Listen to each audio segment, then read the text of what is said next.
আমার কাছে 3 জাতের গাপ্পি মাছ আছে। আমি আপনাদেরকে ওই 3 জাতের গাপ্পি মাছ দেখাবো। এর ভিতরে একটা জাত হচ্ছে, এটা হচ্ছে আপনার ব্ল্যাক মস্কো।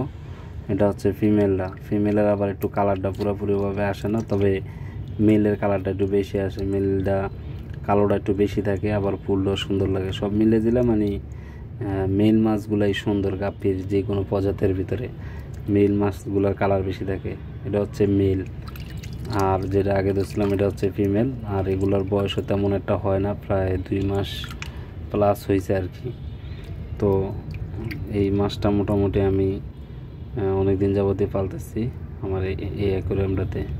তারপর আছে এটা হচ্ছে আপনার মেল একটা কোবরা মাছগুলা মেল স্বাভাবিকভাবে লেজটা সুন্দর হয়, কিন্তু ফিমেলটা তেমন একটা আমার কাছে ভালো লাগে না, ওই অত একটা কালার হয় না তো।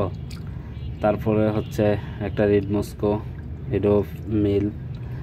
ফিমেল মাছটার তেমন একটা তাও কালার সুন্দর হয় না, যদি এটা ফিমেলটার মোটামুটি বডিতে একটা কালার আসে, কিন্তু মেল মাছের মতো এতটা কালার হয় না।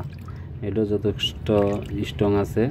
এটা আমি পালি হচ্ছে 20 লিটার একটা বালতিতে, ওই পানি দেওয়া সুন্দর মতো হর্নট দেওয়া সুন্দর করে রেখে দিছি। ডাগ ওইট আছে একদম পুরো রোদের ভিতরে, তো এই ঠান্ডা রাখে।